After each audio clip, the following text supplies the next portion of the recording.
যারা মুখে বলে আওয়ামী লীগকে চায় না, আবার ওই মুখেই বলে পরিচয় বদলে আওয়ামী লীগের লোকেরা নাকি স্থানীয় সরকার নির্বাচনে অংশ নিতে পারবে।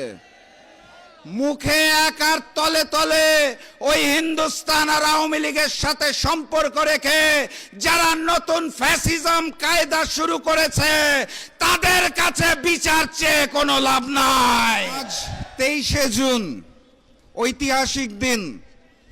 এই 23শে জুনে পলাশীর প্রান্তরে মির্জাফরের দল নবাব সিরাজউদ্দৌলার সাথে বেইমানি করে বাংলার স্বাধীনতা এবং সার্বভৌমত্বকে ইংরেজদের হাতে বিকিয়ে দিয়েছিল।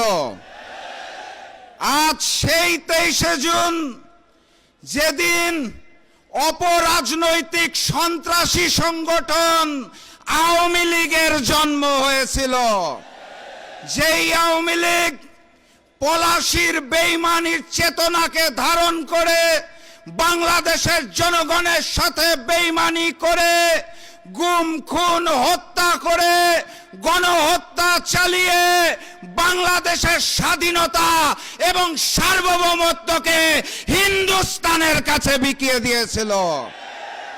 আজকের এই 23শে জুনে এই ঐতিহাসিক বিজয়নগর পল্টনে আমাদের সকলকে শপথ নিতে হবে, এই যুগের নতুন মির্জাফরেরা, এই যুগের নতুন শেখেরা যারা বাংলাদেশের স্বাধীনতা, সার্বভৌমত্ব এবং মানচিত্রকে বিকিয়ে দিতে চায়, তাদের বিরুদ্ধে লড়াই হবে ইনশাআল্লাহ। আজকে আমরা এখানে সমবেত হয়েছি গুম খুন গণহত্যার বিচারের দাবিতে। কার কাছে বিচার চাই?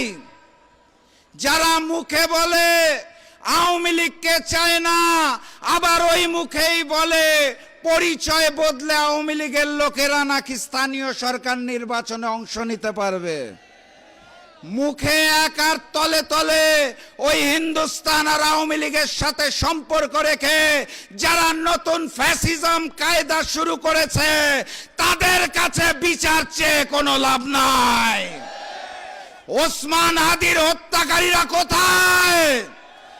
গণহত্যাকারী ফ্যাসিস্ট শেখ হাসিনা কোথায়? তাদের দেশে নিয়ে এসে ফাঁসির কাস্টে ঝুলানোর জন্য এই সরকারের পক্ষ থেকে কোনো পদক্ষেপ দেখা যাচ্ছে না। অতএব বিচার যদি চাইতে হয় তাহলে আমিরে জামাত ডক্টর শফিকুর রহমান খুলনা সমাবেশে বলে দিয়েছেন, অনিবার্য বিপ্লবের প্রস্তুতি নেন। নতুন বিপ্লবের মাধ্যমে 11 দল ক্ষমতায় আসবে, সকল হত্যার বিচার হবে ইনশাআল্লাহ। সবাই প্রস্তুত আছেন? দেখা হবে বিজয় ইনশাআল্লাহ। বিজয়ের পথে যাত্রা শুরু, জীবন অথবা মৃত্যু।